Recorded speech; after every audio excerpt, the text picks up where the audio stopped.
আমরা জন্ম থেকে শুরু করে যতদিন বেঁচে থাকি আমরা কালিমায়ে তৈয়বা পড়ে থাকি। মক্তব থেকে শুরু করে জন্ম থেকে শুরু করে আমরা সবাই কালিমায়ে তৈয়বার সাথে সম্পৃক্ত আছি, পরিচিত আছি। কালিমায়ে তৈয়বা লা ইলাহা ইল্লাল্লাহু মুহাম্মাদুর রাসূলুল্লাহ। কিন্তু এই কালিমাখানার ব্যাপারে আমাদের সমাজে হঠাৎ হঠাৎ করে বিভিন্ন ধরনের কথা শোনা যায়। কেউ কেউ বলে যে এই কালিমা হাদিস শরীফে পাওয়া যায় না, এটা হলো মানুষের বানানো কালিমা। আবার কেউ কেউ বলে এই কালিমার মাঝে শিরক আছে, তার কারণ এই কালিমার মাঝে আছে লা ইলাহা ইল্লাল্লাহ এবং তার পাশাপাশি আছে মুহাম্মাদুর রাসূলুল্লাহ। অর্থাৎ আল্লাহ তাআলার নামের পাশাপাশি আল্লাহ তাআলার হাবিবের নাম, এটা তো শিরক হয়ে যায়। আল্লাহ তাআলার একই কাতারে তার হাবিবকে উঠানো হয়, একই পাশে একই জায়গায় আল্লাহ তাআলার হাবিবকে জায়গা দেওয়া হয়, এ কারণে নাকি শিরক হয়ে যায়। তো আমরা আজকের এই সংক্ষিপ্ত সময়ে এই ব্যাপক আলোচনাটাকে খুব সহজ করে বুঝতে চেষ্টা করব যে আসলে এই কালিমায়ে তৈয়বা পবিত্র কোরআনুল কারিমে এর কোনো অস্তিত্ব আছে কিনা, হাদিস শরীফে আছে কিনা, এবং আমরা যাদের মাধ্যমে ইসলাম পেয়েছি যুগ সেরা হাজার বছর আগের বড় বড় ইমামগণ, তাদের কোনো বর্ণনায় তাদের কোনো মতামতের মাঝে এই কালিমার কোনো অস্তিত্ব পাওয়া যায় কিনা। বন্ধুরা আমার, আমরা সর্বপ্রথম দেখব পবিত্র কোরআনুল কারিমের মাঝে সূরা ইব্রাহিমের 24 নম্বর আয়াতে কারিমা। আল্লাহ সুবহানাহু ওয়া তাআলা বলেছেন, আলাম তারা কাইফা দারাবাল্লাহু মাতালান কালিমাতান তাইয়্যিবাতান কাশাজারাতিন তাইয়্যিবা। আল্লাহ সুবহানাহু ওয়া তাআলা বলেছেন, আলাম তারা, হাবিব আপনি কি দেখেন নাই, কাইফা দারাবাল্লাহু মাতালা, কিভাবে আপনার রব আমি রব্বুল আলামিন দৃষ্টান্ত উপস্থাপন করেছি, কালিমাতান তাইয়্যিবাতান, একটি উত্তম বাক্যের, একটি উত্তম শব্দের। আর সেই দৃষ্টান্তটা কেমন, কা শাজারাতিন তাইয়্যিবা, একটি সুন্দর গাছের সাথে। সেই গাছটা কেমন, আসলুহা সাবিতুন ওয়া ফারউহা ফিস সামা, যেই গাছের মূল শিকড় হলো জমিনে এবং শাখা প্রশাখা হলো আকাশে। বলুন না সুবহানাল্লাহ। আল্লাহ তাআলা তার হাবিবকে বলতেছেন, হাবিব আপনি একটু লক্ষ্য করে দেখেন আমি কালিমায়ে তৈয়্যিবার দৃষ্টান্তটা কিভাবে উপস্থাপন করেছি। কালিমায়ে তৈয়্যিবার দৃষ্টান্তটা আমি এরকম দিয়েছি, এর উদাহরণটা হলো এরকম যে এটা যেন একটা গাছ, সুন্দর একটা গাছ, শাজারাতুন তাইয়্যিবা, সুন্দর গাছ, মনোরম, খুব দৃষ্টি আকর্ষণ করে এমন একটা গাছ। এই গাছটা কেমন, আসলুহা সাবিত, যেই গাছের শিকড়, গোড়া, মূল হলো জমিনে, ও ফারউহা ফিস সামা, এবং তার ডালপালাগুলো বিস্তীর্ণ হয়ে আছে সুবিশাল আকাশ। বলো সুবহানাল্লাহ। তা এত বড় যদি একটা গাছ হয়, আমাদের পরিচিত অনেক সময় শতবর্ষর আগের গাছ পাওয়া যায়, বিভিন্ন ধরনের মোটা মোটা গাছ পাওয়া যায়। সব গাছগুলো বিভিন্ন বন্যায় বা বাতাসে ভেঙে গেলেও এই গাছগুলো সহজে ভাঙে না, তার কারণ তার শিকড় বহুদূর চলে গেছে। অনেক মোটা গাছ হওয়ার কারণে বাতাসও তাকে ভাঙতে পারে না। এরকম গাছ দেখছেন আপনারা? আমি আমার জীবনে যখন নেসারাবাদে পড়াশোনা করছি তখন আমি কয়েকশো বছর আগের একটা গাছ দেখছি। এই গাছের শিকড় নদী পার হয়ে ওপরে গিয়ে উঠছে, আমি নিজের চোখে দেখছি। এত মজবুত গাছ, এবং গাছের ডালপালাগুলো এক একটা এমনভাবে মানে মজবুত আকারে আছে, এই ডালপালার উপরে অন্য অন্য গাছপালা হয়ে বোঝাই হয়ে আছে, মনে হয় যেন এটা কি একটা দানবের মতো। তা এই গাছটার ডালপালা কখনো কোনো ঝড় বৃষ্টিতেও ভাঙতো না, আমি নিজে দেখছি, বিশাল গাছ। তা এই গাছটা এমন একটা গাছ যেটা শক্তিশালী হওয়ার কারণে ঝড় বৃষ্টিতে তার ডালপালা ভাঙে না। কিন্তু গাছটা যদি এমন হয় যে গাছের শিকড় চলে গেছে শক্ত জমিনের নিচে, ডালপালাগুলো সুবিস্তীর্ণ হয়ে আছে বিশাল আকাশ জুড়ে, সব জায়গায় গেলে এই গাছটাকে দেখা যায়। তাহলে এই গাছটা কি খুব দুর্বল হবে না শক্তিশালী হবে? সবাই কি বুঝে আসে? শক্তিশালী না দুর্বল? আল্লাহ তাআলা কালিমায়ে তৈয়্যিবার দৃষ্টান্ত উপস্থাপন করছেন এই গাছটার সাথে। তোমরা ইচ্ছা করবে আর উপড়ে ফেলবে, অসম্ভব কথা। এই কালিমা আমি রোপণ করেছি আমার মোমেন বান্দাদের কলবের মাঝে, বলুন না সুবহানাল্লাহ। এই কলবের মাঝে এই কালিমা যতদিন থাকবে, ওই গাছটা যেই গাছের শিকড় চলে গেছে সপ্ত জমিনের নিচে, আর ডালপালা ছড়িয়ে আছে সুবিশাল আকাশ জুড়ে, এই গাছ যত শক্তিশালী তার চেয়েও বেশি শক্তিশালী হলো কালিমায়ে তৈয়্যিবাওয়ালা একজন মোমেন বান্দার কলব। এই কলবকে গোটা দুনিয়া দিয়েও ক্রয় করা যায় না, ঠিক কিনা বলেন? আমরা সেই মোমেন, ঠিক কিনা বলেন? আজ পর্যন্ত পৃথিবীর ইতিহাসে একটা উদাহরণ আপনি দিতে পারবেন না যে মুসলমানদের কাছে, মুসলমানদের উপরে অত্যাচার করা হয়েছে, অত্যাচারের মুখোমুখি হয়ে সে বলছে যে আমি কালিমা ছেড়ে দিলাম, আমি তোদের দলে এসে পড়লাম। আছে কোথাও? আল্লাহ রাসূল সাল্লাল্লাহু আলাইহি ওয়াসাল্লাম যখন দ্বীনের দাওয়াত দিতেছিলেন, তখন রোম সম্রাট এই প্রশ্নটা করেছিল যে কষ্টের সম্মুখীন হয়ে কোনো মুসলমান কি ইসলাম ত্যাগ করে? তখন আবু সুফিয়ান বলছিল যে না, তারা এমন মুসলমান তারা না খেয়ে থাকে, তাদের পরনের বস্ত্র নাই, কিন্তু তারপরেও তারা মুহাম্মাদের দ্বীন তারা ছাড়ে না। তখন রোম সম্রাট বলেছিল, আবু সুফিয়ান তোমরা যতই তার বিরুদ্ধে ষড়যন্ত্র করো না কেন, তার এই দ্বীন সত্য দ্বীন, তার এই কালিমা মজবুত কালিমা, এই দ্বীনের বিজয় এক সময় হবেই হবে, বলুন আল্লাহু আকবার। আজ থেকে ১৫০০ বছর আগের সেই ভবিষ্যৎবাণী ইনশাআল্লাহ সফল হতে চলছে।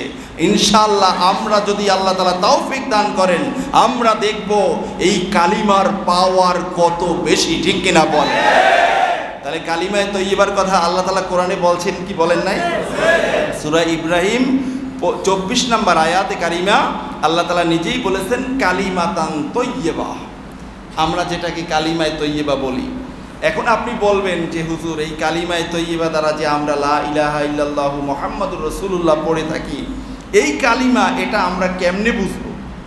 এটা দ্বারা তো অন্য কিছু উদ্দেশ্য হতে পারে।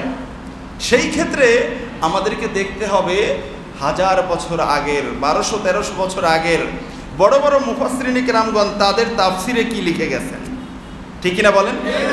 এই আয়াতের তাফসির আছে না বাজারে? তো এই আয়াতের তাফসির গতানুগতিক কোনো ইমাম খতিবদের কাছ থেকে আমাদের জানতে হবে না, শুনতে হবে না। যদি পড়ালেখার যোগ্যতা থাকে তাফসির পড়ো 1000 বছর আগের, ওখানে কি লেখা আছে ওটাই সঠিক। তাদেরকে কেউ কিনতে পারে নাই। বর্তমান যুগের ইমামদেরকে নির্বাচনের আগে 500 টাকা দিয়েও কেনা যায়, ঠিক কিনা? সুতরাং আমাদের কাছে ইসলাম নিরাপদ না, নিরাপদ ছিল 1000 বছর আগের ইমাম খতিব মুস্তাহিদদের কাছে, ঠিক কিনা বলে? তার কারণ তাদের ইমানের দাম ছিল, তাদের ইমান অনেক মজবুত ছিল।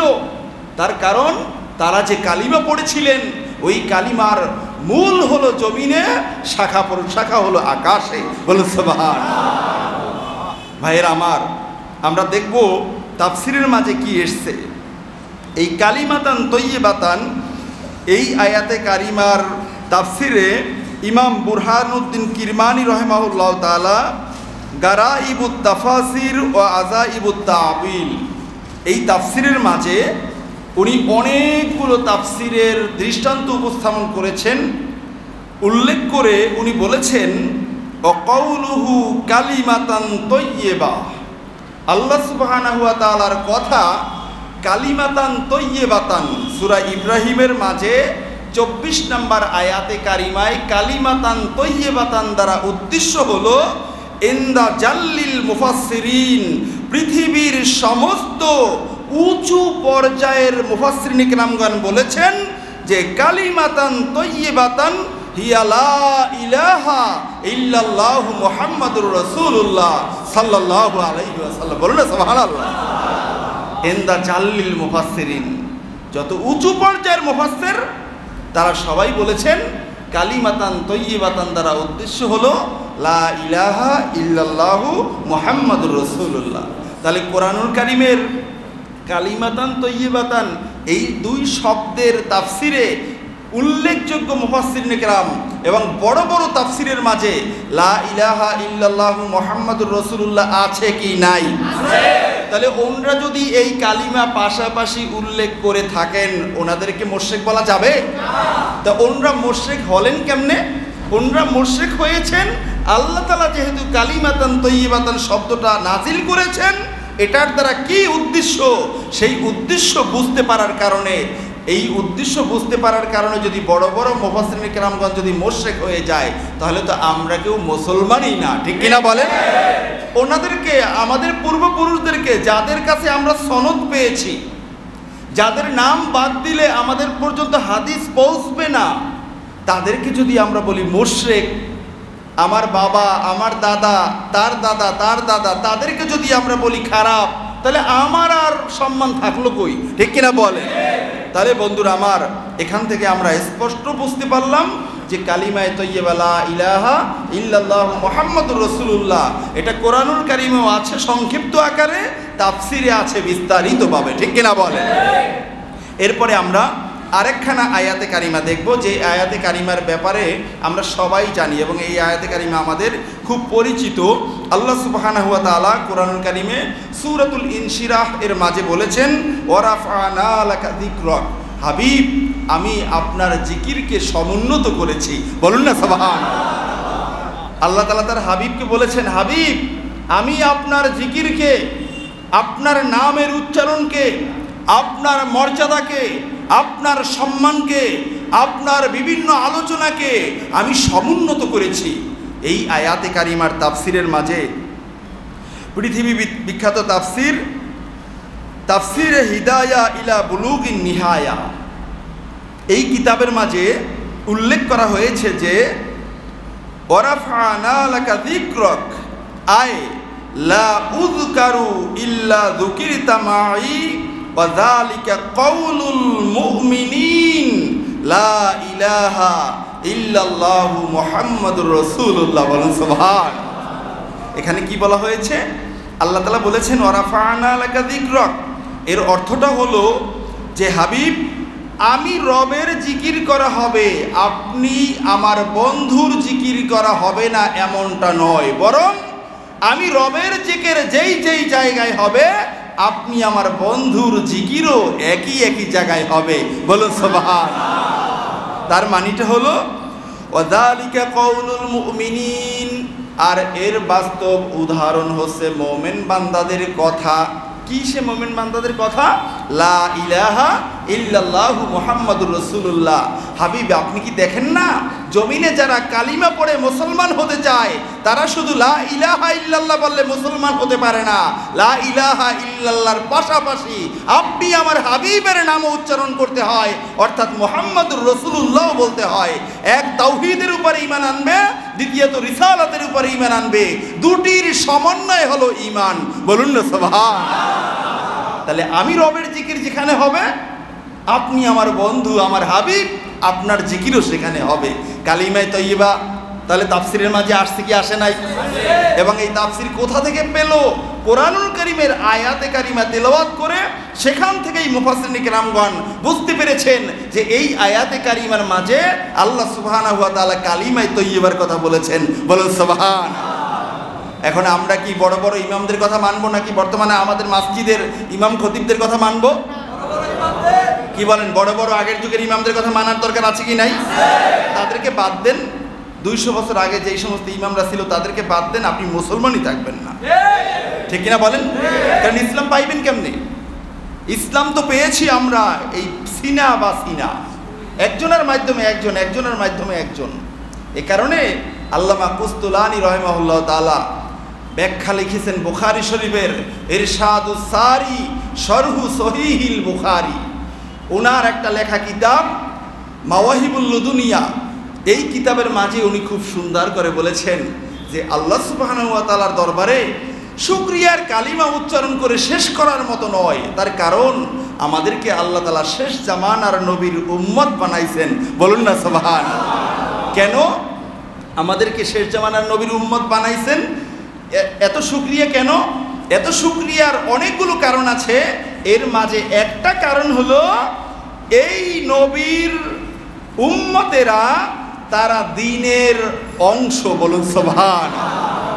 রিজালুহুম মিন দীনিন, অর্থাৎ এই উম্মতের পুরুষদের নাম এটা হলো দ্বীনের অংশ। তার মানে হলো পুরুষের নাম উচ্চারণ করতে করতে করতে করতে এক পর্যায়ে বলা হয় ক্বালা ক্বালা রাসূলুল্লাহি সাল্লাল্লাহু আলাইহি ওয়াসাল্লাম।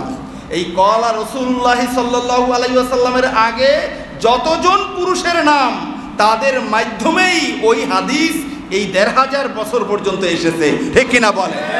একজনকে বাদ দিবেন, একজনকে কাফের বলবেন, একজনকে মুনাফিক বলবেন, একজনকে আপনার আমার মতো দুনিয়াদার বলবেন, ওই হাদিস মুহাদ্দিসিন কিরামদের কাছে গ্রহণযোগ্য হবে না। ঠিক কিনা বলেন?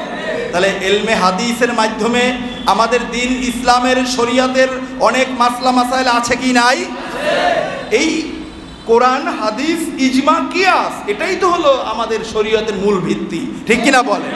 সুতরাং বন্ধুরা আমার, আমাদের মতো ব্যক্তি আল্লাহ সুবহানাহু ওয়া তাআলার কাছে যদি গ্রহণযোগ্য হয়ে থাকে, এই ব্যক্তিকে আল্লাহ তাআলা বানিয়েছেন দ্বীনের অংশ হিসাবে, যেটা পূর্ববর্তী কোন নবীর উম্মতেরা পায় নাই। বলুন না সুবহানাল্লাহ।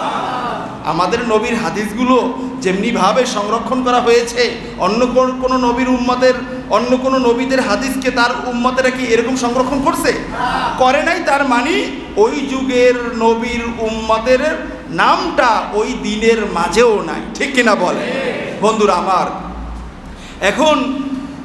এখন তাহলে আমাদেরকে উচিত হবে কোরআন হাদিস তাফসির তাশরিহ পড়ে এখান থেকে দেখা যে কালিমায়ে তয়্যিবার অস্তিত্ব আছে কি নাই। ঠিক কিনা বলেন? তাহলে আমরা এখানে পরপর দুইটা আয়াতে কারিমার মাধ্যমে আমরা পাইলাম যে কোরআনেও আছে এবং কোরআনের তাফসির আমাদের সমাজে যেগুলো পাওয়া যায় তার মাঝেও কালিমায়ে তয়্যিবা আছে। ঠিক কিনা বলেন? আমরা আরেকখানা আয়াতে কারিমা দেখব, যেই আয়াতে কারিমাখানা হলো সূরাতুল ফাতহের ২৬ নম্বর আয়াত। একটু বড় আয়াত। এর মাঝে আল্লাহ সুবহানাহু ওয়া তাআলা বলেছেন ওয়া আলজামাহুম কালিমাতাত তাকওয়া। আল্লাহ তাআলা বলেছেন আমি তাদের জন্য আবশ্যক করে দিয়েছি কালিমাতুত তাকওয়া, তাকওয়ার কালিমা। বলুন না সুবহানাল্লাহ।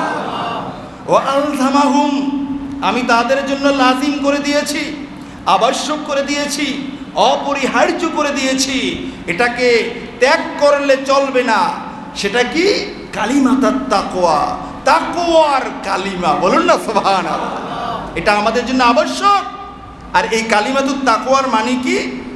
এর ব্যাখ্যা এসেছে আল্লামা ইবনু কাসির রাহিমাহুল্লাহ তাআলা তাফসিরে ইবনে কাসিরের মাঝে বর্ণনা করেছেন। হাফিজুল হাদিস উনি বর্ণনা করেছেন হযরত আতা রাদিয়াল্লাহু তাআলা আনহু থেকে বর্ণিত। তিনি বলেন যে ওয়া আলজামাহুম কালিমাতাত তাকওয়া ক্বালা লা ইলাহা ইল্লাল্লাহু মুহাম্মাদুর রাসূলুল্লাহ। বলুন না সুবহানাল্লাহ। তাহলে তাফসিরে ইবনে কাসিরের মাঝেও ওয়া আলজামাহুম কালিমাতাত তাকওয়া এর দ্বারা উদ্দেশ্য হলো আমরা যে কালিমায়ে তয়্যিবা পড়ি এটাই। ঠিক কিনা বলেন? বন্ধুরা আমার, এছাড়াও এখানে আরও আয়াতে কারিমা আছে। আমার সময় সংক্ষিপ্ততার কারণে আমি উচ্চারণ করব না। তবে শেষ পর্যায়ে কোরআনুল কারিমের আরেকটা উদাহরণ উপস্থাপন করতে চাই আপনাদের সামনে। সেটি হলো যে কোরআনুল কারিমে সরাসরি লা ইলাহা ইল্লাল্লাহু মুহাম্মাদুর রাসূলুল্লাহ পাশাপাশি না আসলেও এই পুরা কালিমাটা কোরআনুল কারিমের দুই জায়গায় আসছে। বলুন সুবহানাল্লাহ। একটা হলো সূরাতুল ফাতহের মাঝে এসেছে, আর একটা হলো সূরাতুস সাফফাতের মাঝে এসেছে। সূরাতুস সাফফাতের মাঝে ৩৫ নম্বর আয়াতে আল্লাহ সুবহানাহু ওয়া তাআলা বলেছেন ইন্নাহুম কানু ইযা কিলা লাহুম লা ইলাহা ইল্লাল্লাহু ইস্তাকবিরুন। এই আয়াতে কারিমার মাঝে আল্লাহ তাআলা বলেছেন লা ইলাহা ইল্লাল্লাহ। এই প্রথম অংশটা এই আয়াতে কারিমার মাঝে এসছে। এবং সূরাতুল ফাতহের যে অংশটা, সেই সূরাতুল ফাতহের সর্বশেষ আয়াতে কারিমার সূচনাতে আল্লাহ তাআলা বলেছেন মুহাম্মাদুর রাসূলুল্লাহ, বলুন না সুবহানাল্লাহ। তাহলে ওখানে পাইলাম লা ইলাহা ইল্লাল্লাহ, আর এখানে পাইলাম মুহাম্মাদুর রাসূলুল্লাহ। তাহলে দুই জায়গায় এই কালিমা আছে কি নাই? তাহলে এই কালিমার অস্তিত্ব যেহেতু কোরআনুল কারিমে পাওয়া যায়, এটাকে শিরিক বলার ক্ষমতা কারো বাবার নাই, ঠিক কিনা বলেন? কারণ এর অস্তিত্ব কোরআনুল কারিমে আছে। বলবেন এক জায়গায় নাই, তো এক জায়গায় নেই তাতে কি হয়েছে? হাদিসে তো আছে, তাফসিরে তো আছে, ঠিক কিনা বলেন? এখন যদি তুমি বলো কোরআনেই থাকতে হবে, হাদিসে থাকলে মানবো না, তাহলে আমাদের ঘোষণা তুমি বেটা পরিপূর্ণ মুসলমান নয়, তুমি হলো একটা ইহুদির বাচ্চা ইহুদি, তোমাদের সাথে আমাদের কোনো কথা নাই, ঠিক কিনা বলেন? কারণ আমরা কোরআনও মানি, হাদিসও মানি, ইজমাও মানি, কিয়াসও মানি, ঠিক কিনা বলেন? এই চারটার কোনোটা ত্যাগ করলে মুসলমান থাকা যাবে না। বর্তমান আধুনিক যুগ, জ্ঞান বিজ্ঞানের যুগে মুসলমানদেরকে ঈমান হারা করার জন্য বিভিন্ন জায়গায় বিভিন্ন ধরনের ছল চাতুরি করা হয়, ঠিক কিনা বলেন? এ কারণে কত সুন্দর কথা, ভাই কোরআন থাকলেই তো হয়, হাদিস থাকলেই তো হয়, আর আরেকজনের কথা শুনে আমরা কি করব? কত সুন্দর কথা দেখেন, অথচ পাগলার এই জ্ঞানই নাই যে শরীয়তের উসুল হলো মোট চারটি, কোরআন, হাদিস, ইজমা, কিয়াস, চারটাই লাগবে মুসলমান হতে হলে, ঠিক কিনা বলেন? কথার ভিতর থেকে মনে হয় যেন মধু পড়ে, কিন্তু আসলে আসতে আপনাকে বিষ খাওয়াইয়া ঈমান নষ্ট করতে, ঠিক কিনা বলেন? এই জাত এটা আলী রাদিয়াল্লাহু তাআলা আনহুর জামানায় ছিল, আলী রাদিয়াল্লাহু তাআলা আনহুর জামানায়ও ছিল। আলী রাদিয়াল্লাহু তাআলা আনহুকে আয়েশা বলে, বেটা আলী, আমরা কোরআনের হুকুম ছাড়া আর কিচ্ছু মানি না। আলী রাদিয়াল্লাহু তাআলা আনহু মুস্কি মুস্কি হাসেন আর বলেন, বেটা আমি নবীজির চাচাতো ভাই, আমি খোলাফায়ে রাশিদিনের একজন, আমি আল্লাহর রসুলের পরিবারের অন্তর্ভুক্ত, আমি কোরআন চাই না, তোরা চাও, তার মানে চোরের মায়ের বড় গলা, ঠিক কিনা বলে? এ কারণে আলী রাদিয়াল্লাহু তাআলা আনহু ওই দিন বলছিলেন, কালিমাতু হাক্কিন উরিদা বিহাল বাতিল, বেটা তোদের কথা সত্য কিন্তু মতলব খারাপ, ঠিক কিনা বলে? বর্তমান সমাজও আছে না, কথা সত্য মতলব খারাপ, এই থিওরিতে বর্তমান পৃথিবীর অধিকাংশ জায়গা চলে। কথা বললে কলিজায় লাগে, কলিজায়, কিন্তু লাগলে কি হবে? শেষ জামানায় বিভিন্ন সূরাতে ফিতনা আসবে, ওলামায়ে হক যদি সেই কথাগুলো মুসলিম উম্মার সামনে উপস্থাপন না করে, মুসলমান কেমনে বুঝবে, ঠিক কিনা বলে? তার কারণ শেষ জামানার মানুষ এখন মুসলমান সব জানে কোরআন হাদিস ছাড়া, আর বাকি সবগুলো পড়ে, ঠিক কিনা বলে? ঘরে গেলে নোবেল পাওয়া যায়, বিভিন্ন ধরনের বিভিন্ন গবেষণার বই পাওয়া যায়, কিন্তু কোরআনের একটা তাফসির পাওয়া যায় না, একটা ফিকার কিতাব পাওয়া যায় না, একটা হাদিসের কিতাব পাওয়া যায় না, এমনকি নূর নবীজির একটা জীবনী পর্যন্ত পাওয়া যায় না, ঠিক কিনা বলে? তাহলে এই সময় মানুষগুলো তো নষ্ট হয়ে যাচ্ছে, সত্য কথা বলতেই হবে, ঠিক কিনা বলে? বন্ধুরা আমার দেখেন, তাহলে আমরা এখান থেকে পাইলাম কোরআনুল কারিমে লা ইলাহা ইল্লাল্লাহ মুহাম্মাদুর রাসূলুল্লাহ আছে, ঠিক কিনা বলেন? এ পর্যায়ে আমি আপনাদেরকে এখন হাদিস শুনাই, যে হাদিসখানা হযরত ইবনু হাজার আসকালানী রাহিমাহুল্লাহ তাআলা তার কিতাব আল ইসাবা ফি তামিজিস সাহাবা, এই কিতাবের 6 নম্বর খণ্ড 365 নম্বর ছাপায় এই হাদিসখানা বর্ণনা করেছেন। হাদিসখানা বর্ণনা করেছেন হযরত আবু যর গিফারী রাদিয়াল্লাহু তাআলা আনহু। আবু যর গিফারী রাদিয়াল্লাহু তাআলা আনহু বলেন, আমি এবং আমার চাচাতো ভাই নুয়াইম কোনো এক সময় দুইজনে মিলে নবীজিকে খোঁজ করতে বের হয়েছিলাম। আবু যর গিফারী এবং তার চাচাতো ভাইয়ের নাম ছিল নুয়াইম, নুন আইন ইয়া মিম, নুয়াইমুন। এই নুয়াইম, এই দুইজনে মিলে নবীজিকে খুঁজতেছেন। খুঁজতে খুঁজতে খুঁজতে খুঁজতে গিয়ে নবীজিকে পাইছেন অহুয়া মুস্তাতিরুন বিল জাবাল, নবীজি একটা পাথরের ছায়ায় বসে আরাম করতেছেন, বলুন না সুবহানাল্লাহ। নবীজিকে গিয়ে পাথরের আড়ালে পেয়ে আবু যর গিফারী রাদিয়াল্লাহু তাআলা আনহু বললেন, ইয়া মুহাম্মদ আতাইনাকা লিনাসমা মা তাকুল, কয় আমরা এসেছি আপনার কাছে আপনি কি বলেন সেটা শোনার জন্য, বলুন না সুবহানাল্লাহ। যে মুহাম্মদ আপনি কি বলেন সেটা শোনার জন্য আমি এবং আমার চাচাতো ভাই নুয়াইম দুইজনে মিলে আপনার কাছে আসছি। কলা, তখন নবীজি বললেন, তোমরা আমি কি বলি সেইটা শোনার জন্য আসতো, তো শোনো শোনো আমি কি বলি। আকুলু লা ইলাহা ইল্লাল্লাহু মুহাম্মাদুর রাসূলুল্লাহ, আমি তো আর কিছু বলি না, আমি তো শুধুমাত্র একটা কথাই বলি যে লা ইলাহা ইল্লাল্লাহু মুহাম্মাদুর রাসূলুল্লাহ। বলুন আল্লাহু আকবার। এই কথা শোনার সাথে সাথে ফাআমানা বিহি আবু যররিন ওয়া সাহিবুহু, এই কথা শুনে সাথে সাথে আবু যর গিফারি রাদিয়াল্লাহু তাআলা আনহু এবং তার চাচাতো ভাই নুয়াইম ওই জায়গায় কালিমা পড়ে মুসলমান হয়ে গেছে। বলুন না সুবহানাল্লাহ। তাহলে ওই জায়গায় আবু যর গিফারি রাদিয়াল্লাহু তাআলা আনহু এবং নুয়াইম রাদিয়াল্লাহু তাআলা আনহু কালিমা পড়েছিলেন। কোন কালিমা? কালিমায়ে তৈয়্যিবা। ঠিক কিনা বলেন? তাহলে নবীজি নিজেই তো বললেন। এখন পড়া নাই বেটা, লেখা নাই, পড়া নাই, কিছু নাই, অযথা ফালাফালি বলে যে কালিমায়ে তৈয়্যিবা নাই নাই নাই, এটা শিরক, এটা বেদাত, এটা হলো বিদআতীদের বানানো, ইত্যাদি ইত্যাদি কথা মানুষের মাঝে ছড়ায়। আছে কি নাই? তাহলে কালিমায়ে তৈয়্যিবা কোরআনে, হাদিসে এবং তাফসিরের মাঝে আমরা পেয়েছি কি পাই নাই? আছে কি নাই? বন্ধুরা আমার, আরো হাদিস শোনেন। আরেকখানা হাদিস আল্লামা শায়েখ ইসবাহানি রাহিমাহুল্লাহ তাআলা ওনার কিতাব তাবাকাতুল মুহাদ্দিসিনের মাঝে উল্লেখ করেছেন। হাদিসখানা বর্ণনা করেছেন হযরত আব্দুল্লাহ ইবনে আব্বাস রাদিয়াল্লাহু তাআলা আনহুমা। তিনি বলেছেন যে আন ইবনে আব্বাস আন্না নবী সাল্লাল্লাহু আলাইহি ওয়াসাল্লাম হাদাসাহু ক্বালা মান খালাফা দীনিল্লাহি মিনাল মুসলিমিনা ফাকতুলু, যে নবীজি বলছেন আমি নবীর দিন ইসলামের বিরুদ্ধাচরণ যারা করবে তাদেরকে হত্যা করো। ওই দারুল হারবের মাঝে ইসলামের জামানায়, এখন আবার দেখেন না তাই একটা অমুসলিমদের হত্যা করে ফেলাইয়েন না, এটা ওই সময়ের হুকুম। আবার যদি দারুল হারব আসে, ইমাম মাহদী আলাইহিস সালাম যখন আসবেন, তখন এই জমিনে একটা কাফের বেঁচে থাকার কোনো অধিকার তাদের থাকবে না। যেখানে পাবে মুসলমান সেখানে তাকে হত্যা করবে। ঠিক কিনা বলেন? কিন্তু এখন তাদের অধিকার আছে থাকার। ঠিক কিনা বলেন? বন্ধুরা আমার, এখন আব্দুল্লাহ ইবনে আব্বাস রাদিয়াল্লাহু আনহু বলেন নবীজি বলছেন যে আমার দ্বীনের মুখালাফত যারা করবে তাদেরকে তোমরা যেখানে পাও সেখানে হত্যা করবে। তবে ওমান ক্বালা লা ইলাহা ইল্লাল্লাহু মুহাম্মাদুর রাসূলুল্লাহ ফালা সাবিলা লি আহাদিন আলাইহি, যেই ব্যক্তি বলবে লা ইলাহা ইল্লাল্লাহু মুহাম্মাদুর রাসূলুল্লাহ, তাকে হত্যা করার কোনো সুরাত নাই। তাহলে কালিমার নাম কি?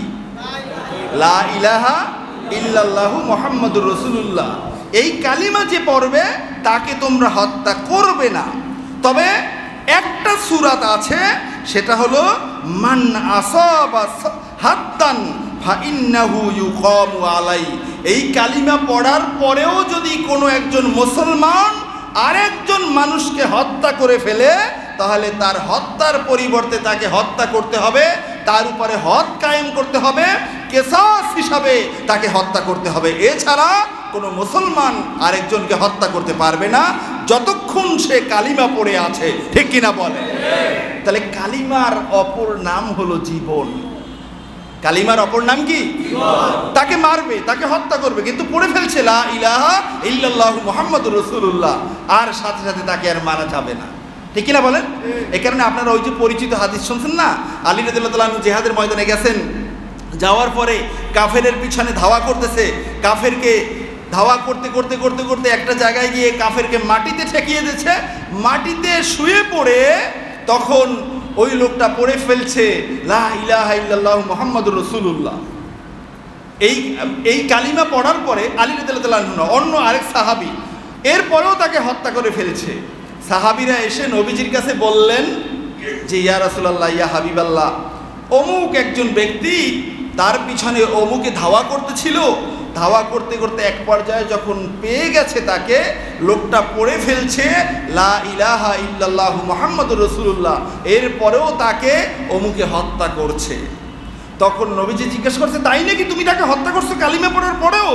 তখন ওই লোকটা বলতেছে যে ইয়া রাসূলুল্লাহ, ইয়া হাবিবাল্লাহ, সে তো মরার ভয়ে জীবন রক্ষা করার জন্য সে কালিমা পড়ছে। তখন নবীজি তাকে প্রশ্ন করেছিলেন হাল শাকাক্তা কলবাহু, তুমি কি তার অন্তঃকরণ কেটে দেখছো যে তার অন্তঃকরণে কি সত্যি আল্লাহ আল্লাহর রাসূলের ভয় নাকি তোমার ভয়? কাল কিয়ামতের ময়দানে তুমি এই কালিমার ব্যাপারে কি জবাব দিবে? তার মানে হলো একজন মানুষ কালিমা পড়লে তাকে হত্যা করা যায় না, ঠিক কিনা বলেন? এই কালিমাটাও ছিল লা ইলাহা ইল্লাল্লাহু মুহাম্মাদুর রাসূলুল্লাহ, বলুন না সুবহানাল্লাহ। আরে ভাই আপনারা বলেন যে না না নবীজির নাম আল্লাহ তাআলার নামের পাশে রাখা যায় না, অথচ হাদিস শরীফের মাঝে পাওয়া যায় আল্লাহ রাব্বুল আলামিন নিজেই চান, কোরআনের আয়াত প্রমাণ, শুধু আল্লাহর রাসূলের নাম আল্লাহর নামের পাশে থাকবে এটা নয়, বরং আল্লাহর রাসূলের উম্মতের নাম আল্লাহর রাসূলের পাশে থাকবে, আল্লাহর রাসূলের পাশে থাকবে আল্লাহ তাআলার নাম, এটাও আল্লাহ তাআলা চেয়েছেন, বলুন না সুবহানাল্লাহ। প্রমাণ কোথায়? প্রমাণ হলো তাফসিরে কাবির, আমার বাসায় আছে। তাফসিরে কাবির প্রথম খণ্ড 172 ছাপার মাঝে একটা বর্ণনা এসেছে, এবং এই বর্ণনাটা আরও বেশ কয়েকটা কিতাবের মাঝে এসেছে যে রাসূলুল্লাহ সাল্লাল্লাহু আলাইহি ওয়াসাল্লাম কোনো একদিন সাইয়্যিদনা আবু বকর রাদিয়াল্লাহু তাআলা আনহুকে ডাক দিলেন, ডাক দিয়ে বললেন যে আবু বকর তুমি একটা কাজ করো, এই আংটিটা নিয়ে যাও, এই আংটির মাঝে আংটি যারা বানায় তাদের কাছে গিয়ে বলবে যে এখানে লিখে দিবে লা ইলাহা ইল্লাল্লাহ। আবু বকর রাদিয়াল্লাহু তাআলা আনহু হাত বাড়াইয়া আংটিটা নিলেন, যেতে যেতে চিন্তা করলেন নবীজি লিখতে বললেন লা ইলাহা ইল্লাল্লাহ, শুধু আল্লাহ তাআলার নাম, আল্লাহ তাআলার নামের পাশে আমার নবীর নাম মুহাম্মাদুর রাসূলুল্লাহ থাকবে না, এটা কেমনে হয়? সুতরাং আবু বকর রাদিয়াল্লাহু তাআলা আনহু গিয়ে, এখানে আরবিতে হাদিসের মাঝে এসেছে নুক্কাশ, ওই যে কর্মকার স্বর্ণকার, ওনার কাছে দিয়া বলতেছেন যে ভাই এই আংটিটার মাঝে তুমি খোদাই করে দিবা লা ইলাহা ইল্লাল্লাহু মুহাম্মাদুর রাসূলুল্লাহ, বলুন না সুবহানাল্লাহ। নবীজি লিখতে বলছিলেন কয়টা? একটা, লা ইলাহা ইল্লাল্লাহ। আবু বকর গিয়ে লিখতে বলছেন দুইটা, লা ইলাহা ইল্লাল্লাহু মুহাম্মাদুর রাসূলুল্লাহ। এখন কর্মকারকে যা বলছে সে তো সেটাই করবে। এখন কর্মকার এখানে খুব সুন্দর করে ফা কাতাবা আলাইহে লা ইলাহা ইল্লাল্লাহু মুহাম্মাদুর রাসূলুল্লাহ, খুব সুন্দর করে খোদাই করে লিখে দিলেন লা ইলাহা ইল্লাল্লাহু মুহাম্মাদুর রাসূলুল্লাহ। এখন আবু বকর রাদিয়াল্লাহু তাআলা আনহু হাতে নিয়ে দেখলেন, দেখার পরে দেখছেন হ্যাঁ খুব সুন্দর হয়েছে, লা ইলাহা ইল্লাল্লাহু মুহাম্মাদুর রাসূলুল্লাহ লেখা আছে কাগজে মোড়াইয়া গিয়ে নবীজির সামনে দিয়েছেন, ইয়া রাসূলুল্লাহ নেন, নিয়ে আসছি।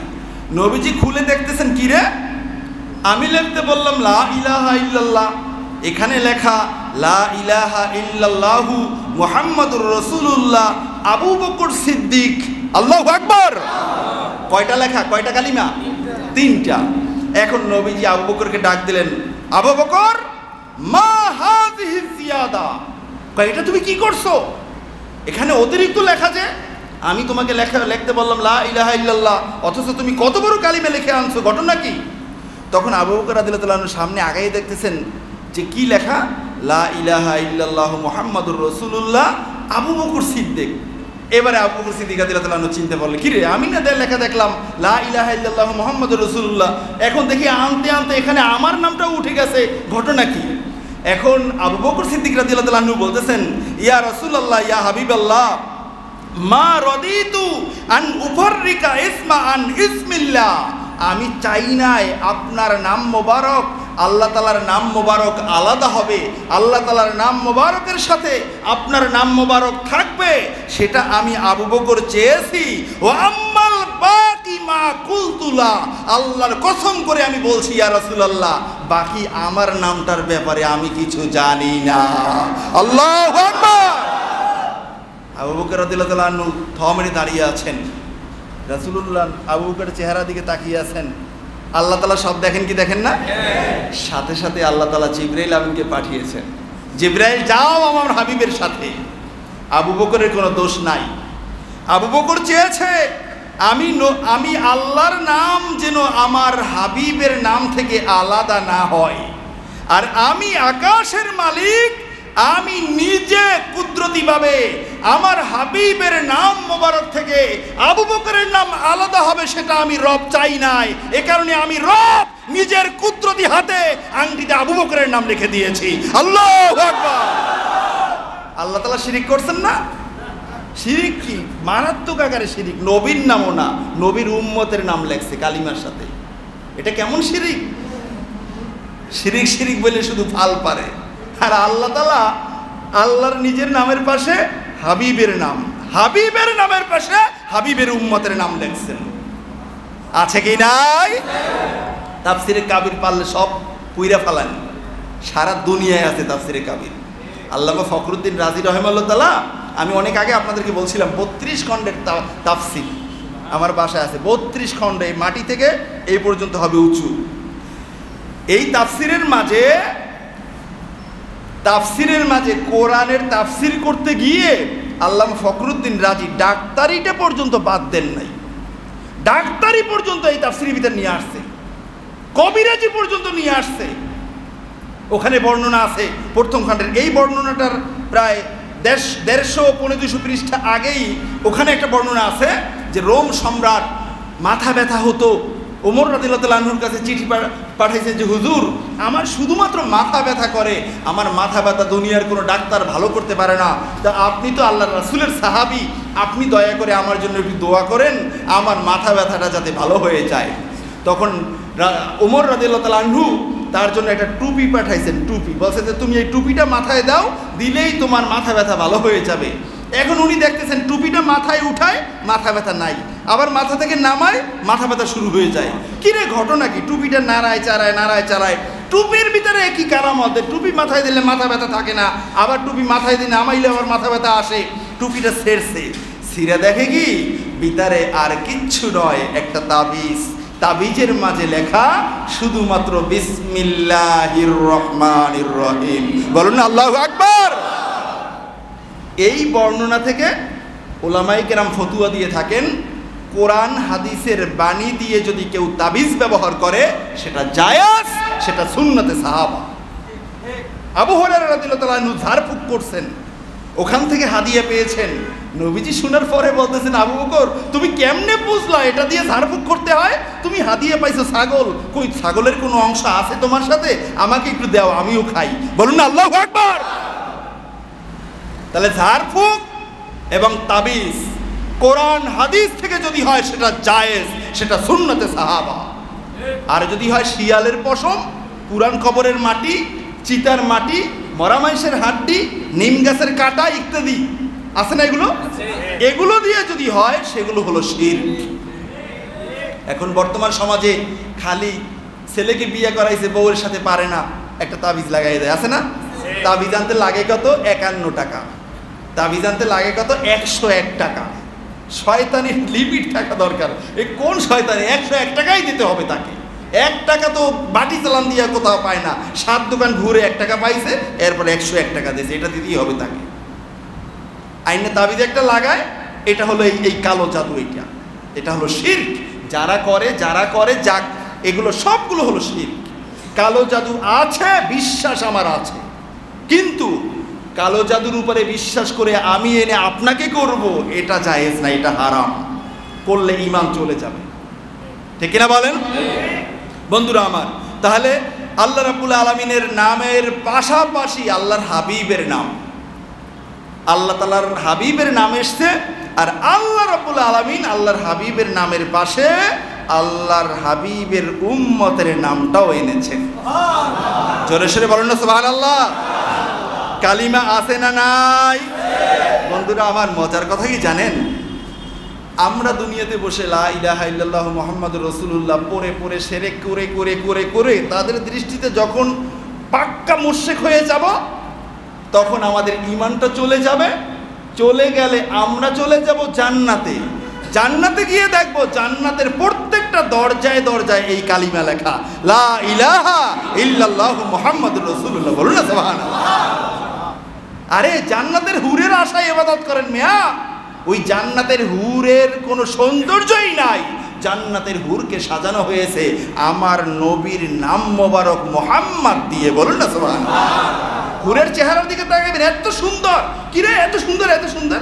ও সুন্দর তো তার চোখের কারণে, তার চোখের ভিতরে তাকাই দেখবে, ও তার চোখের ভিতরে তো আমার হাবিবের নাম মুহাম্মদ লেখা। বলুন না সুবহানাল্লাহ। সেখানে গেলে আপনার শিরিক হইবে না। দুনিয়াতে বসে আপনি শিরিক খোঁজেন, জান্নাতের প্রত্যেকটা পাতায় পাতায় কালিমা লেখা, জান্নাতের প্রত্যেকটা দরজায়, প্রত্যেকটা নেয়ামতে, প্রত্যেকটা ফল ফলাদের উপরে আল্লাহর হাবিবের নাম লেখা। আল্লাহর হাবিবের কারণেই তো জান্নাত। আল্লাহর হাবিব তৈরি হয়েছেন বিদায় জান্নাত এত সুন্দর। এই কারণে আল্লাহ তাআলা বলছেন, হাবিব কোন নবীকে পর্যন্ত আমি অধিকার দেব না আপনার আগে জান্নাতে ঢুকবে, কারণ জান্নাত আপনার, আপনি উদ্বোধন করবেন, আর আপনার কলিজার টুকরা হলো আপনার উম্মতেরা, তারা সবাই ঢুকবে, এরপরে অন্য অন্য নবী এবং তার উম্মতেরা ঢুকবে। ওখানে গিয়ে দেখবেন সব কালিমায় ভরপুর। আমি বলছিলাম যে বেটা খালি বলো কালিমা শিরক শিরক শিরক, এটা বেদাত, এটা নাই কোথাও। আর এই আমদানিটা হয়েছে কিন্তু রিয়ালওয়ালা দেশ থেকেই, এই আমদানিটা হয়েছে রিয়ালওয়ালা দেশ থেকে। অথচ ওই রিয়ালওয়ালা দেশের কালিমার উপরেই লেখা, পতাকার উপরেই লেখা লা ইলাহা ইল্লাল্লাহু মুহাম্মাদুর রাসূলুল্লাহ। তো এই কারণেই তো আমি বলি যাতে মাতাল সবাইরে কি বলবো আর করো কি, তো ওখান থেকে নামাও না কেন, ওইটা কেটে দাও, তোমাদের জাতীয় পতাকাই থাকবে না, ঠিক কিনা বলেন? বন্ধুরা আমার, শুধু পতাকায় নয়, আমি গত বছরে আপনাদেরকে ভিডিও দেখাইছিলাম মসজিদে নববীর প্রত্যেকটা লাইটের উপরে লেখা লা ইলাহা ইল্লাল্লাহু মুহাম্মাদুর রাসূলুল্লাহ। শুধু মসজিদের লাইটে নয়, আপনারা খানায় কাবার গেলাপটা দেখেন কালো, এমনি তো স্বর্ণালী কালারের বিভিন্ন আয়াতে কারিমে আল্লাহ তাআলার নাম মোবারক লেখা আছে, এগুলো তো জাজ্জল্যমান দেখা যায়, কিন্তু কালো যে বিশাল অংশটা, বেশিরভাগই তো কালো, ঠিক কিনা বলেন? এই কালো পুরো অংশটার মাঝে এতটুকুন জায়গার মধ্যে, প্রত্যেক এতটুকুন জায়গার ভিতরে একবার লেখা লা ইলাহা ইল্লাল্লাহু মুহাম্মাদুর রাসূলুল্লাহ। শক্তি থাকলে পাশে গিয়ে দেখেন ভালো করে তাকাইয়া, পুরা খানায় কাবার গেলাপে হাজার হাজার বার লেখা কালিমায়ে তৈয়্যিবা লা ইলাহা ইল্লাল্লাহু মুহাম্মাদুর রাসূলুল্লাহ। শুধুমাত্র গেলাপে নয়, যাইবেন তালা খুইলা খানায় কাবার ভিতরে ঢুকবেন, তালাটার উপরে লেখা লা ইলাহা ইল্লাল্লাহু মুহাম্মাদুর রাসূলুল্লাহ। ওই দেশের এই খানায় কাবার তালাটা আমাদের দেশের এই ভাউয়া ব্যাঙের মতো এরকম গোল না, এরকম লম্বা, দেখবেন ছবিতে, ওখানে পুরা খোদাই করা লেখা কালিমায়ে তৈয়্যিবা। ওই বেটারা এক বছর বয়সে একটা কারখানায় শুধুমাত্র গেলাপটা বানায় হাজার হাজার শ্রমিক নিয়ে, ওনরা সারা বছর বয়সে শিরক করে, হাজার হাজার রিয়াল বেতন দিয়া, আবার সেটা তাওহীদের প্রতীক খানায় কাবায় লাগাইছে। এত বড় দুঃসাহস কই পাইল এই শিরকি কালিমা লাগাইতে? তার মানে যার পকেটে রিয়াল ঢুকছে, যার পকেটে ওই ইহুদি নাসারাদের ডলার ঢুকছে, তাদের জবান থেকে বের হয়েছে কালিমায়ে তৈয়্যিবা, হাদিসে নাই, কোরআনে নাই, বেদাত, এটা শিরকি কালিমা। আর যারা এটা করে নাই, যারা এটা পায় নাই, তারা আগের থেকেই কালিমায়ে তৈয়্যিবা লিখে আসছে, পড়ে আসছে, বিশ্বাস করে আসছে, ঠিক কিনা বলে? সব জায়গায় তারা হাত দিতে পারে নাই। মজার ঘটনা কি জানেন? আমার বাসায় কিতাব আছে, আজ থেকে প্রায় 700 বছর আগের কিতাব, সিরাতে হালাবিয়া, সিরাতে হালাবিয়া আল ইনসানুল উয়ুন ফি, অনেক বড় একটা নাম, নাটক ভুলে গেছি। তো এই কিতাবের প্রথম খণ্ডের মাঝে আমি দেখলাম যে একজন লোক তার অভ্যাস ছিল সে শুধুমাত্র ভ্রমণ করত। তো ভূখণ্ড ভ্রমণ করতে করতে করতে করতে ওনার একবার শখ হলো যে উনি সাগর ভ্রমণ করবে। এখন সাগর ভ্রমণ করতে গিয়ে একটা পর্যায়ে ওনার জাহাজ বলেন বা নৌকা বলেন, ওনার বাহনটা বাতাসে ঢেউয়ে অনেক দূরে ওনার নিয়ন্ত্রণের বাহিরে নিয়ে গেছে। তো যাইতে যাইতে উনি আর কোথাও কোনো কিনারা খুঁজে পান না, অনেক দূরে দেখতেছেন কালো কালো কি যেন দেখা যায়, মনে করছেন যে হয়তো বা কোনো কিনারা এসে পড়ছি অথবা কোনো দ্বীপের কাছাকাছি এসে পড়ছি। তো যেতে যেতে গিয়ে দেখতেছেন আসলেই সেটা একটা বড় ধরনের দ্বীপ। উনি বললেন যে ঠিক আছে, দ্বীপে না, আমি গাছপালা যেহেতু আছে কোনো ফল ফলাদি পাওয়া যায় কিনা দেখি এখানে কি অবস্থা। উনি নামলেন, সেখানে গিয়ে মাছ দ্বীপে উনি গিয়ে দেখলেন যে একটা বড় গাছ, এই গাছের প্রত্যেকটা পাতায় 3টা কালিমা লেখা। জোরে সে আওয়াজ সুবহানাল্লাহ। প্রত্যেকটা পাতায় কয়টা কালিমা লেখা? 1 নম্বর কালিমা হলো লা ইলাহা ইল্লাল্লাহ, বলুন না সুবহানাল্লাহ। 2 নম্বর কালিমা হলো মুহাম্মাদুর রাসূলুল্লাহ। 3 নম্বর কালিমা হলো ইন্নাদ-দীনা ইনদাল্লাহিল ইসলাম। সুবহানাল্লাহ। ইসলাম ছাড়া অন্য কোনো দিন আল্লাহর কাছে গ্রহণযোগ্য নয়। কুদরতিভাবে গভীর সাগরের একটা দ্বীপের মাঝে একটা গাছের প্রত্যেকটা পাতায় পাতায় খোদা প্রদত্তভাবে এই কালিমা 3টা ওখানে লেখা আছে। বলুন না সুবহানাল্লাহ। পারলে গিয়ে মোসো এই গাছ থেকে। শিরিক করে বসে আছে মহান রব্বে কারিম, ঠিক কিনা বলেন? তাহলে আল্লাহ তাআলা কি শিরিক করেন? আল্লাহ তাআলা শিরিক তো দূরের কথা, শিরিক যারা করেন তাদের জন্য জান্নাত হারাম করে দিয়েছেন। জান্নাতের ঘেরানো তারা পাবে না। সব মাফ করবেন, শিরিক মাফ হবে না। আল্লাহ তাআলা শিরিককে ঘৃণা করেন। শিরিক যারা করেন তাদেরকে আল্লাহ তাআলা জান্নাতের ঘেরানটা পর্যন্ত দিবেন না। আমরা বুঝি শুনে লাখ লাখ টাকা খরচ করে পড়ালেখা করিয়া মানুষের শিরিক শিখাই আর শিরিক করে জাহান্নামে যাই। হ্যাঁ, তোমরা বড় আলেম হয়ে গেছো, পড়া নাই লেখা নাই, অযথা মাসালা দিয়ে আলেম ওলামাদেরকে পর্যন্ত বিভ্রান্ত করে। এমন বহুত আলেম ওলামা আছে, মসজিদের ইমাম খতিব আছে, যাদের কাছে গিয়ে দেখবেন কোনো কিতাবাদি কিচ্ছু নাই। ওই ছাত্র জীবনে পড়ালেখা করছে, এরপর আসছে মসজিদে অথবা ছোট একটা মাদ্রাসায় চাকরি করে, কোনো কিতাবাদি নাই, কিতাব ঠেকে পড়ে একটা কেনছে তাবিজের কিতাব, এছাড়া আর কোনো কিতাব তার কাছে নাই। এমন আলেম আছে না? তারাও শুনে কয় কামেল পরীক্ষা দিয়েছিলাম 86-তে, তো এটা আসলে হাদিসে আছে কি না অত চর্চা অত করি নাই, এখন কে জানে আছে কি নাই। এরা বড় বড় হুজুর, আধুনিক যুগের হুজুর, এরা বলে হলেও হতে পারে এটা শিরক। আছে না এমন জ্ঞান পাবি? বন্ধুরা আমার, তাহলে এই কালিমা আরশে আজিমে লেখা আছে। এখানে আমার সব হাদিসের অনেকগুলো একাধিক কিতাবের রেফারেন্স এখানে আছে, সময় তো শেষ। এই কালিমা সুলাইমান আলাইহিস সালামের আংটিতেও ছিল, এবং এই কালিমা আল্লাহ সুবহানাহু ওয়া তাআলা সর্বপ্রথম যে কলম বানাইয়া লেখছেন, ওই কলমের কালিটাই ছিল এই কালিমা। বলুন না সুবহানাল্লাহ। এখানে হাদিস আছে, এখানে হাদিসের রেফারেন্স নিয়ে আসছি। নবীজি মেরাজে গেছেন, আরেকটা হাদিস বলছি, নবীজি মেরাজে গেছেন, গিয়ে দেখতেছেন জান্নাতের প্রত্যেকটা জায়গায়, প্রত্যেকটা আসমানে শুধুমাত্র লা ইলাহা ইল্লাল্লাহু মুহাম্মাদুর রাসূলুল্লাহ এই কালিমাটা লেখা। বলুন না সুবহানাল্লাহ। নবীজি নিজের চোখে দেখে আসছেন। এ কারণে আমরা বলি লা ইলাহা ইল্লাল্লাহু মুহাম্মাদুর রাসূলুল্লাহ। নবীজি বলতেন লা ইলাহা ইল্লাল্লাহু ইন্নী রাসূলুল্লাহ। বলুন না সুবহানাল্লাহ। নবীজি নিজে আগে নিজের নবুয়াতের উপরে, রেসালাতের উপরে ঈমান আনছেন, এরপরে উম্মতকে দাওয়াত দিয়েছেন। এ কারণে নবী, প্রত্যেক নবী আগে তিনি নিজে রবির উপরে তো ঈমান আনছেনই, নিজে যে রসুল নিজের উপরে নিজে আগে ঈমান আনছেন, এরপরে উম্মতকে দাওয়াত দিয়েছেন। এ কারণে আমার নবীর কালিমা লা ইলাহা ইল্লাল্লাহু ইন্নী রাসূলুল্লাহ। বলুন না সুবহানাল্লাহ। এরপরে এই কালিমায়ে তৈয়বা এটা আমার নবীজিরই একটা নাম। বলুন না সুবহানাল্লাহ।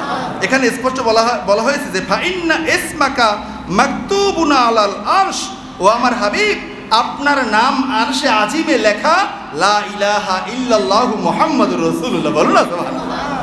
পুরো কালিমাটাকেই আমার হাবিবের নাম বানানো হয়েছে। বলুন না সুবহানাল্লাহ। আরও মজার কথা কি জানেন, এখানে অনেকগুলো বর্ণনা। তো এই মুসলিম শরীফের মাঝে একটা পরিচ্ছেদ কায়েম করা হয়েছে, বাবুল আমরে বিকিতালিন নাসি হাত্তা ইয়াকুলু লা ইলাহা ইল্লাল্লাহু মুহাম্মাদুর রাসূলুল্লাহ। বলুন না সুবহানাল্লাহ। মুসলিম শরীফ খোলেন, একটা পরিচ্ছেদের নামই এই কালিমা তৈয়বার নামে। তাহলে ইমাম মুসলিম রাহিমাহুল্লাহ তাআলা একটু ওনার মাথায় খেয়াল আসে নাই যে এটা তো একটা শিরকি কালিমা, এটা আমার এত কষ্টের কিতাবের মাঝে কেমনে লিখি, ওনার মাথায় এটা একবারও আসে নাই। উনি মনে হয় বুড়ো হয়ে গেছিলেন বেশি, নাকি মনে আসে নাই? কি বলেন? তাহলে এখানে কি শিরক আছে? এটাই হলো আমাদের ঈমান। এই কারণে এখানে অনেকগুলো বর্ণনা আছে, এই কালিমার অনেকগুলো নাম আছে। এই কালিমার একটা নাম হলো কালিমাতুল ঈমান। বলুন না সুবহানাল্লাহ। এই কালিমার আরেকটা নাম হলো কালিমাতুল ইখলাস। বলুন না সুবহানাল্লাহ। এই কালিমার আরেকটা নাম হলো কালিমাতুত তাওহীদ। বলুন না সুবহানাল্লাহ। আরেকটা নাম হলো কালিমায়ে তৈয়বা। সুবহানাল্লাহ। আরেকটা নাম তাফসিরে ইবনে কাসিরের মাঝে এসেছে কালিমাতুল ইসলাম। সুবহানাল্লাহ। যারাই ইসলাম হইবে লা ইলাহা ইল্লাল্লাহ মুহাম্মাদুর রাসূলুল্লাহ আই লা মা'বুদা ইল্লাল্লাহ ওয়ালা তরিকা ইলাইহি ইল্লা বিমা জা বিহি আর রাসূল সাল্লাল্লাহু আলাইহি সাল্লাম, তার মানে এই কালিমা ছাড়া ইসলাম কবুল করে মুসলমান হওয়ার আর কোনো পথ নাই। বলুন সুবহানাল্লাহ। এবং এই কথাটা আরো স্পষ্ট করে বলেছেন কে জানেন? আল্লামা ইবনু তাইমিয়া, নাম শুনছেন? আল্লামা ইবনু, সবাই বলেন আল্লামা ইবনু তাইমিয়া। আল্লামা ইবনু তাইমিয়া উনি ওনার কিতাবে লেখছেন যে ওয়া আজমা আল মুসলিমুন, মুসলমানরা সবাই একমত পোষণ করেছেন আলা আন্নাল কাফিরা ইজা ক্বালা, যখন কোনো একটা কাফের ব্যক্তি বলবে লা ইলাহা ইল্লাল্লাহু মুহাম্মাদুর রাসূলুল্লাহ ফাদাখালা ফিল ইসলাম, তাহলেই সে ইসলামের মাঝে দাখিল হবে। বলুন সুবহানাল্লাহ। তাহলে এখানে উনি স্পষ্ট করে বলছেন গোটা দুনিয়ার ইমাম, খতিব, মুয়াজ্জিন, আলেম, ওলামা, মুস্তাহিদ, মুফাসসির, মুহাদ্দিস সবাই একমত যে কোনো একটা কাফের যখন বলবে লা ইলাহা ইল্লাল্লাহু মুহাম্মাদুর রাসূলুল্লাহ তখনই সে ইসলামে প্রবিষ্ট হবে। এই কালিমা ছাড়া ইসলাম কবুল করার আর কোনো পথ নাই। এটা হলো ইসলামের মাঝে প্রবেশ করার একমাত্র দরজা। বলুন না সুবহানাল্লাহ। তাহলে ইসলামের মাঝে কালিমা আছে কি নাই? নাসিরউদ্দিন আলবানী, যিনি এমন একটা হাদিস রাখেন নাই, এই শখানেক বছর আগে উনি ইন্তেকাল করছেন, এমন একটা হাদিস মনে হয় উনি রাখেন নাই যেখানে নিয়ে উনি কিছু না কিছু মন্তব্য করেন নাই। অনেক মেধাবী ছিলেন উনি, অনেক গবেষণা করছেন, আজীবন গবেষণা করছেন। শেষ জীবনে, প্রথম জীবনে অবশ্য ওনার ব্যাপারে অনেক কথা আছে। উনি কাঠমিস্ত্রি ছিলেন, উনি ঘড়ির মেকার ছিলেন। 40 বছর পরে এসে কোরআন হাদিসের দিকে মনোনিবেশ করছেন। মেধা ভালো ছিল দেখা আরবি বুঝতেন, অনেক গবেষণা করছেন। উনি ওনার কিতাবের মাঝেও উনি বলছেন ইসবাতুল ঈমান, ঈমান সাব্যস্ত করবে লিমাই ইয়াশহাদু, ওই ব্যক্তির জন্য যিনি সাক্ষ্য দিবেন আল্লাহ ইলাহা ইল্লাল্লাহু মুহাম্মাদুর রাসূলুল্লাহ, এই কালিমার সাক্ষ্য যিনি দিবেন তিনি কেবলমাত্র মুসলমান। বলুন না সুবহানাল্লাহ। কে বলছেন? যিনি হাদিস নিয়ে সবচেয়ে বেশি চুলকাইছেন, ওনার চেয়ে বেশি এই হাদিস নিয়ে, এটা দইব উনি খুঁজতে। আমরা মাঝে মধ্যে বলি না কম্বলের লোম বাঁচলে কি আর কম্বল থাকে? কয়লা ধুইলে কি আর ময়লা যায় বলি না? উনি বাঁচতে জানেন উনি বুখারী শরীফে এসে ভুল ধরছে। বুখারী তো ভুল আছে। সৌদি আরবে গিয়ে দেখি কিতাবু দুয়ুফিল বুখারী, বুখারী শরীফের দইফ হাদিসগুলা।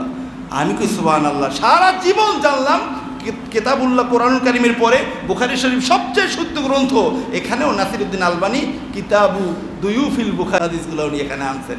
উনি 1000 বছর পরে আইসা উনি 1500 বছর আগের বড় বড় রাবি বড় বড় মুহাদ্দিসদের জীবনী কেমনে যে কারেকশন করছেন আল্লাহই ভালো জানে। উনি তাদের সাথে কথাটা বইলে উনি এখানে ভুল ধরে হালাইছেন। যেই হাদিসের ব্যাপারে কেউ কোনোদিন কথা বলে নাই, এই হাদিসের ব্যাপারে উনি বলছে এটা অমুকের এই সমস্যা, অমুকের এই সমস্যা, এই কারণে এটা দইফ। তা এই বেটা পর্যন্ত বলছে তুমি যদি মুসলমান হতে চাও, তুমি মুসলমান এটা যদি সাবেত করতে চাও, প্রমাণ করতে চাও, কালিমায়ে তয়্যিবা পড়ো, অন্যথায় তুমি মুসলমান না। বলুন না আল্লাহু আকবার। তার মানে তোমরা যারা বলো এই হাদিসের ভিতরে কি আছে, শিরক আছে, তোমাদের দাদারাও এই হাদিসকে সহিহ বলছেন। কথা ক্লিয়ার, ঠিক কিনা বলেন? এখন থেকে যেন আর কখনো প্রশ্ন না করেন। আমি এই পর্যন্ত অনেক প্রশ্নের সম্মুখীন হয়েছি, হুজুর কালিমের ভিতরে নাকি শিরক। এমনকি এই যে মসজিদে এই পাশাপাশি এই আল্লাহ মুহাম্মদ লাগায় হাতুড়ি দিয়ে ভেঙে ফেলাইছে, এটা শিরক, এটা নাকি শিরক। তো এটা যদি শিরক হয় বেটা, তোর বুকটা আগে হাতুড়ি নয় বুলডোজার দিয়ে ভাঙা উচিত। মুসলমান এমন খুঁজে পাওয়া যাবে না যার কলিজার ইমারতের মাঝে আল্লাহ আল্লাহ রসুল নাই, ঠিক কিনা বলে? আল্লাহ আল্লাহ রসুল প্রত্যেক মুসলমানের কলিজার ভিতরে আছে। সুতরাং আগে তোর বুকটা ভাঙা উচিত বুলডোজার দিয়া। পাশাপাশি নাম থাকলেই বলে, আরে আল্লাহ তাআলা তার হাবিবকে পাশাপাশি রাখার জন্য কোরআনে আয়াত নাজিল করছেন, হাদিসে আছে, ইজমায় আছে, কিয়াসে আছে, তাতেও আল্লাহ খুশি না। আল্লাহ দাওয়াত দিয়ে নিজের কাছে নিয়ে পাশাপাশি বসাইছেন। আল্লাহু আকবার। তোর কোন দাদাই আল্লাহর কাছে মেরাজে গেছিল বেটা? কে গেছিল? এটা শিরক। শিরক করার কারণে আল্লাহ তাআলার এত আয়োজন, এশা থেকে শুরু করে ফজর পর্যন্ত 27 বছর কাটাই দিলেন, এটা শিরক করার কারণে। এই কারণে আমি বলবো বন্ধুরা আমার, যারা বক্তা আছেন আগে পড়ুন, কিতাবের রেফারেন্স ছাড়া কোনো কথা বলবেন না। কিতাবের রেফারেন্স, ইমামদের কথা ছাড়া কোনো কথাই যুগে কেউ খাওয়া উচিত নয়। বন্ধুরা আমার, একটা কথাও কি আমি নিজে বলছি? আমাদের ইমামদের কথাও বলছি, তাদের ইমামদের কথাও বলছি। মন চাইলে মানেন, না মন চাইলে চা ঠান্ডা করে ফ্রিজে রেখে খান, কিচ্ছু আসে আর যায় না। ঠিক কিনা বলেন? চা কি ঠান্ডা করে ফ্রিজে রেখে খাইবেন নাকি গরম খাইবেন? আল্লাহ সুবহানাহু ওয়া তাআলা আমাদেরকে কবুল করুক, বলেন আমিন। ঈমান নষ্ট করার জন্য শেষ জামানায় যে ফিতনাগুলো আছে, আল্লাহ তাআলা গোটা পৃথিবীর উম্মতে মুহাম্মাদিকে আল্লাহ হেফাজত করুক, বলেন আমিন। সুবহানাকাল্লাহুম্মা ওয়া বিহামদিকা।